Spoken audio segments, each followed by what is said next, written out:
ఈ మూవీ గురించి ఈరోజు టైటిల్ అనౌన్స్మెంట్ కోసం మీ అందరినీ ఇక్కడికి పిలవడం జరిగింది.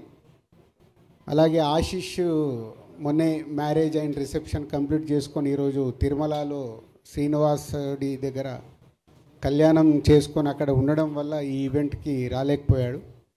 పోతే మా అందరిపైన ఈ టైటిల్ అనౌన్స్మెంట్ ఇక్కడ చేయడానికి ఆశిష్ మీరందరూ ఉన్నారు కాబట్టి మీరు చేసేయండి అని చెప్తే ఈరోజు ఇక్కడ ఈ టైటిల్ అనౌన్స్మెంట్ చేయడం అండ్ మీకు మోషన్ పోస్టర్ ఇప్పుడే రిలీజ్ చేయడం జరిగింది.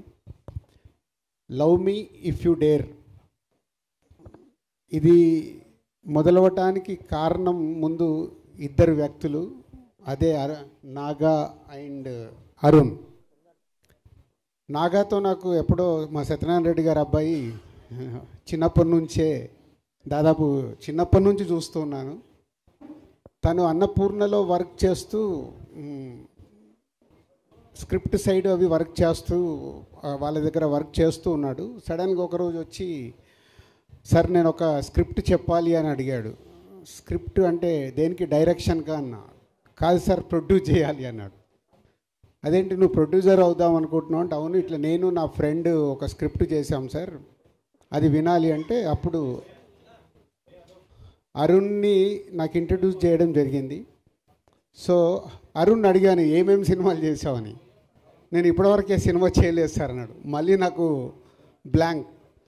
కానీ నేను ఒక ఇట్లా 3 నవల్స్ రాశాను సార్, సో నా ఇలా స్టోరీస్ మీద నాకు గ్రిప్ ఉంది సార్ అని.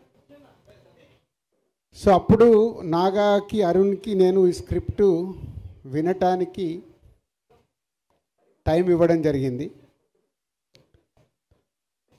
సో మీ అందరికీ తెలుసు, నేను స్క్రిప్ట్ వినాలన్నా ఒక స్క్రిప్ట్ వింటే నేను దాంతో ఎలా జర్నీ చేస్తాను అని. ఆ స్క్రిప్ట్ విన్న రోజు ఈ love me if you dare నాకు ఎప్పుడో ఒక 20 years వెనకకి వెళ్ళిపోయాను. అంటే ఇన్ని సినిమాలు తీసిన నాకు మళ్ళీ వెనకకి ఎందుకు వెళ్ళానంటే, నాకు ఆర్యా సినిమా విన్నప్పుడు నాకు ఒక వైబ్స్ 20 years బ్యాక్ అంటే నేను టూ యంగ్, అప్పుడే సినిమా ఫీల్డ్లోకి వచ్చి దిల్ మూవీ అండర్ ప్రొడక్షన్లో ఉన్నప్పుడే నేను ఆర్యా స్క్రిప్ట్ విన్నాను. 20 years తర్వాత ఒక స్క్రిప్ట్ నన్ను విన్న తర్వాత ఒక న్యూ ఏజ్ ఫిలిం నన్ను హాంట్ చేస్తూ ఉంది.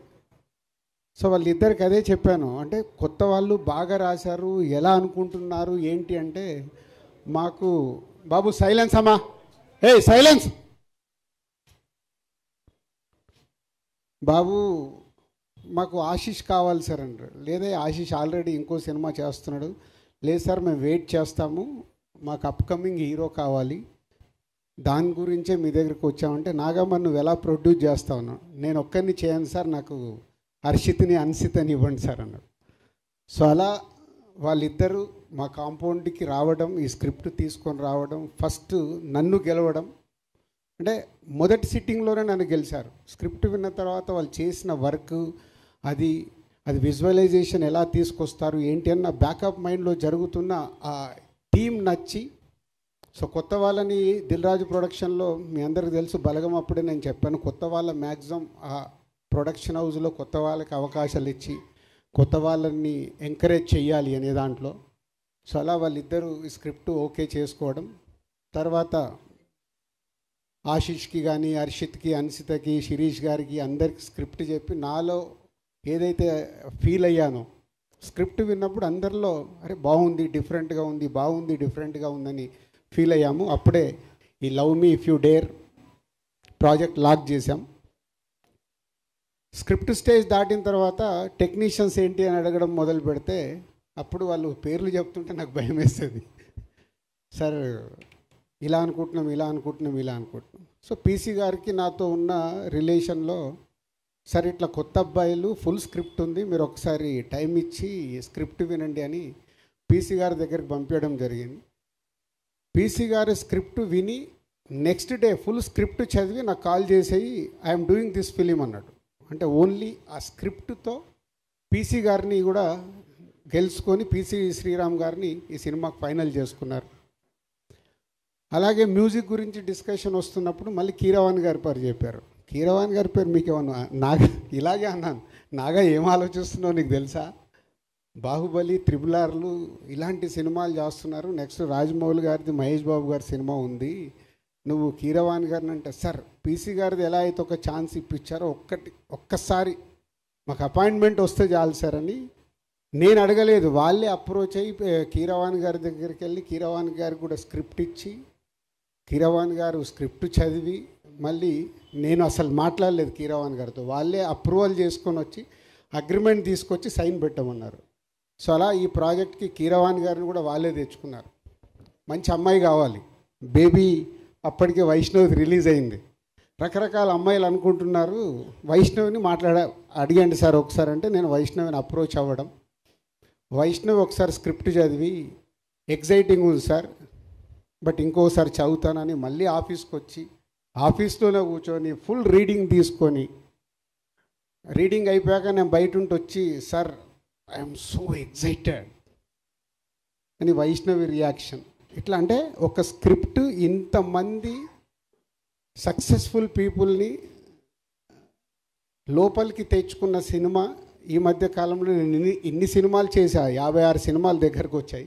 ఒక సినిమా ఇంతమందిని ఎగ్జైట్ చేసిందంటే వాళ్ళు ఎంత హోంవర్క్ చేసి ఉంటారు. అరుణ్ అండ్ నాగా అనేది నాకు తెలుసు. రేపు సినిమా చూశాక ప్రేక్షకుల దగ్గర నుంచి కానీ, మీ దగ్గర మీడియా మిత్రుల దగ్గర నుంచి కానీ డెఫినెట్గా ఇట్స్ అ గ్రేట్ అప్రిషియేషన్తో పాటు ఒక వావ్ ఫ్యాక్టర్ జరగబోతుందని నాకు అనిపిస్తుంది. ఆ వావ్ ఫ్యాక్టర్ కోసం నేను వెయిటింగ్లో ఉన్నాను. ఆ రోజు ఎప్పుడు వస్తుందని వెయిటింగ్లో ఉన్నాను, సినిమా కంప్లీట్ అయ్యి మీ అందరికి చూపించడానికి. సో ఈరోజు జస్ట్ టైటిల్ అనౌన్స్ చేసి సినిమా ప్రోగ్రెస్ గురించి చెప్పుదామని. సో ఈరోజు 27th ఫిబ్రవరి 27th, కరెక్ట్ 2 months, ఇక నుంచి 60 రోజులు, April 27th cinema release. So ఈ రోజు నుంచి సినిమాకి సంబంధించిన ప్రమోషన్స్ కానీ, పోస్ట్ ప్రొడక్షన్స్ కానీ అన్నీ కంప్లీట్ చేసుకోవడానికి ఈ యంగ్ బ్యాచ్ అందరు సిద్ధంగా ఉన్నారు. So all the best. Naga and Arun Balagam తర్వాత అన్షితకు వేరే సినిమా రెడీ కావాల్సింది, అది డిలే. ఈ సినిమా వాళ్ళకి సెకండ్ ఫిలింగా అవ్వడం, అలాగే ఆశీష్కి కూడా వేరే సినిమా రెడీ కావాల్సింది, ఈ సినిమా రెడీ అవ్వడం, ఏదో అన్ని కోఇన్సిడెంట్గా నాకు ఆర్యాకు ఏదైతే జరిగిందో ఈ సినిమాకు మీ అందరికీ అలా జరగబోతుందని నాకు వైబ్స్ అనిపిస్తున్నాయి. ఆ వైబ్స్ నిజంగా ఏప్రిల్ 27 ప్రేక్షకులు కూడా రియాక్ట్ అవుతే మీ లైఫ్లో ఇదొక గ్రేట్ మెమొరీ, మంచి సినిమాతో పాటు మీకు ఒక మంచి మెమొరీ కాబోతుంది మీ యంగ్ బ్యాచ్ అందరికీ నమ్ముతున్నాను. So all the best old team.